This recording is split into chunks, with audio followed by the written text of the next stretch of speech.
اسرائیل نے سعودی عرب پر حملہ کیا تو پاکستان اس کا بھرپور جواب دے گا۔ رانا ثناءاللہ کہتے ہیں کہ اسرائیل کو پتہ ہے کہ سعودیہ پر حملہ پاکستان پر حملہ ہوگا اور اس کا جواب کس طرح کا ہوگا۔ بھارت کو بھی علم ہے کہ اب پاکستان پر حملہ سعودی عرب پر حملہ ہوگا۔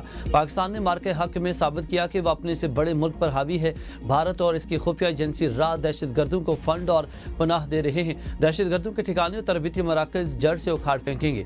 دہشت گردوں کے اڈے ختم ہوتے ہی شہادتوں کا سلسلہ رک جائے گا۔ اپوزیشن کا 27 ستمبر کا احتجاج بھی ناکام ہوگا۔ تحریک انصاف کے احتجاج غلط وقت پر ہو رہے ہیں۔ اس وقت اتحاد کی ضرورت ہے۔ نواز شریف نے کہا تھا کہ ملک کو آگے بڑھانے کے لیے میثاق کے استحکام ضروری ہے۔ وزیر اعظم نے عسکری قیادت کے ساتھ بیٹھ کر میثاق کے استحکام کی دعوت دی۔ بانی پی ٹی آئی اپنے ضد اور ہٹ درمی پر قائم رہے تو قصہ پاری نہ بن جائیں گے۔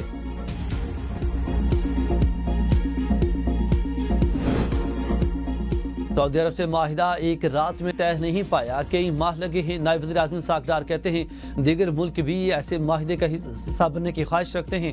سعودی عرب کے حکام اور عوام معاہدے سے خوش ہیں۔ وزیر اطلاعات عطا اللہ تارڑ نے کہا کہ 1.5 سال سے خارجہ پالیسی کامیابی سے چل رہی ہے اور مین شریفین کی حفاظت کی سعادت پاکستان کو نصیب ہونا فخر کی بات ہے۔ ترجمان دفتر خارجہ نے کہا کہ پاک سعودیہ دفاعی معاہدہ خالصاً دفاعی نوعیت کا ہے، کسی تیسرے ملک کے خلاف نہیں۔ معاہدے کے تحت ایک ملک پر حملہ دونوں پر حملہ تصور ہوگا۔ پاکستان اور سعودی عرب کی قیادت دونوں ممالک کے تعلقات کو نئی بلندیوں تک لے جانے کا عزم رکھتی ہے۔ معاہدہ خطے میں امن، سلامتی اور استحکام میں اہم کردار ادا کرے گا۔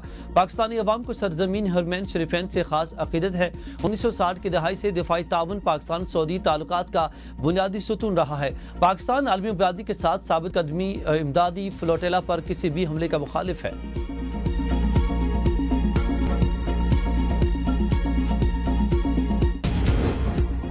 پاکستان کی تمام دفاعی صلاحیتیں سعودی عرب کو فراہم کی جائیں گی۔ وزیر دفاع کا اہم بیان۔ خواجہ آصف کا کہنا ہے کہ پاکستان کے پاس اپنے دفاع کے لیے جو کچھ موجود ہے وہ مشترکہ دفاعی معاہدے کے تحت سعودی عرب کے لیے بھی دستیاب ہوگا۔ معاہدے میں ایسی کوئی شرائط نہیں کہ دونوں ملک ایک دوسرے کو کیا مہیا کریں گے اور کیا نہیں۔ پاکستان ایک ذمہ دار ایٹمی ملک ہے جس کی بین الاقوامی ادارے اور بڑی طاقتیں بھی تصدیق کرتی ہیں۔ وزیر دفاع نے کہا کہ معاہدے میں کسی اور ملک کی شمولیت کا کہنا قبل از وقت ہے مگر اس کا دروازہ بند نہیں کیا گیا۔ سعودی عرب کے ساتھ معاہدے سے پاکستان کے وقار میں اضافہ ہوا، کسی کو اس معاہدے سے خوف زدہ ہونے کی ضرورت نہیں۔ بھارت کا چیخیں مارنا فطری ہے لیکن ہمارے کسی کے خلاف عزائم نہیں، ہم خطے میں امن چاہتے ہیں۔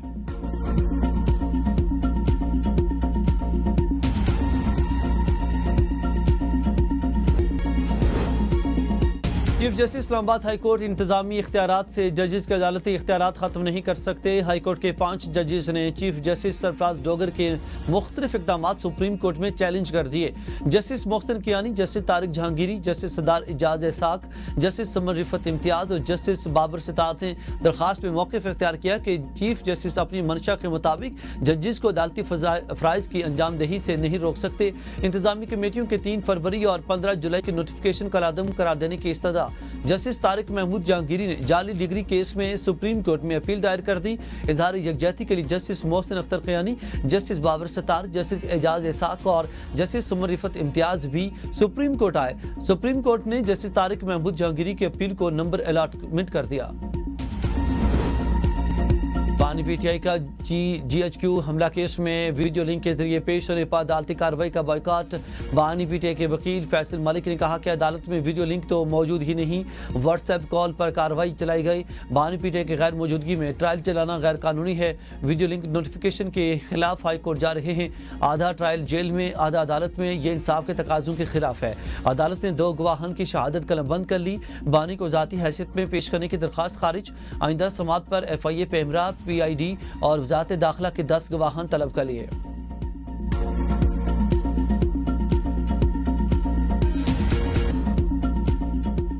ایک گھنٹے کی موسلادھار بارش نے گجرات کو پھر سے ڈبو دیا۔ نشیبی علاقے زیر آب آ گئے، گلی محلوں میں کئی فٹ پانی کھڑا ہو گیا۔ غریب پورا چوک میں موٹر سائیکل سوار مین ہول میں گر گیا۔ بارش کے بعد ڈپٹی کمشنر آفس سمیت تمام سرکاری دفاتر پانی میں ڈوب گئے۔ سڑکوں پر پانی کھڑا ہونے سے شہریوں کو مشکلات کا سامنا، موٹر سائیکلیں اور رکشے بند۔ کچہری چوک اور جناح چوک، پرنس چوک سمیت بڑی شاہراہوں پر بھی پانی کھڑا ہو گیا۔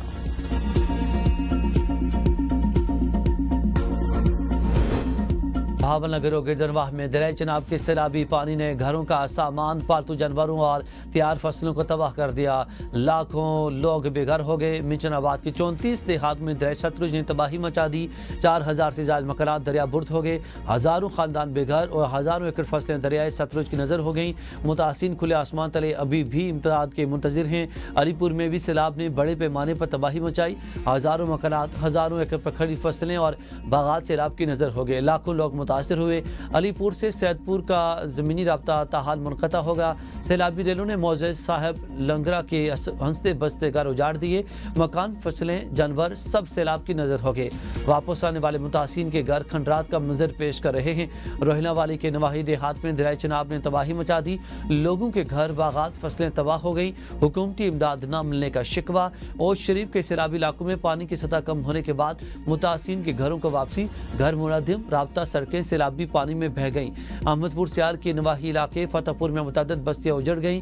مکان زمین بوس ہو گئے۔ بے گھر سیلاب متاثرین کھلے آسمان تلے زندگی گزارنے پر مجبور ہیں۔ حکومت اور ریسکیو اداروں سے فوری ریلیف اور بحالی کے اقدامات کا مطالبہ۔ قصور میں دریائے ستلج کے شدید سیلابی ریلوں سے انفراسٹرکچر کو پوری طرح سے نقصان پہنچا۔ سڑکیں ٹوٹ پھوٹ کا شکار ہیں۔ متعدد سرکاری سکول متاثر ہیں۔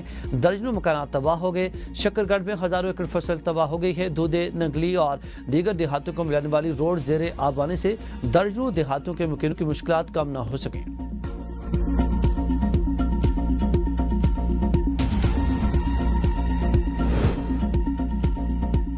سیلابی پانی کے بہاؤ و شدت میں کمی سے جلال پور پیروالا شہر محفوظ۔ بہتر صورتحال کے پیش نظر ٹیکنیکل کمیٹی کا موٹر وے میں شگاف نہ ڈالنے کا فیصلہ۔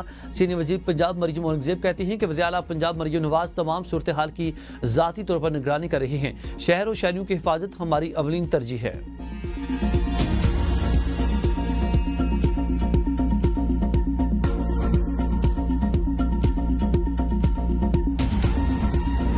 میرا بندہ ہے اکھا تو محتاج ہے۔ ساڈے جڑے کمرے ہیں بالکل سارے ڈھہ پے، کتے ڈھہ پے۔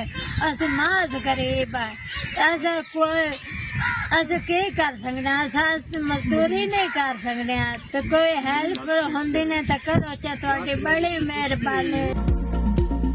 بورے والا میں سیلاب سے متاثر ہونے والوں میں ایک بے بس ماں خیرم بی بی بھی شامل ہے، جو اپنے نابینا شوہر اور 3 ننھے بچوں کے ساتھ بے یار و مددگار بیٹھی ہے اور اپنے اجڑے گھر کی تعمیر نو کے لیے حکومتی امداد کی راہ تک رہی ہے۔ موضوع پرانا سلدیرا کی رہائشی خیرم بی بی ٹانگوں سے معذور ہے۔ اس کا گھر پانی کی لپیٹ میں آ کر ملبے کا ڈھیر بن چکا ہے۔ واحد سہارا اس کا شوہر ہے۔ مدارس میں بچوں پر تشدد کے بڑھتے واقعات۔ سینٹ قائمہ کمیٹی انسانی حقوق میں چونکا دینے والے اعداد و شمار پیش۔ 8 ماہ کے دوران بچوں پر تشدد کے 17 مقدمات رپورٹ ہوئے۔ ضلع سرگودا کے تشدد کے واقعات میں سر فہرست قرار۔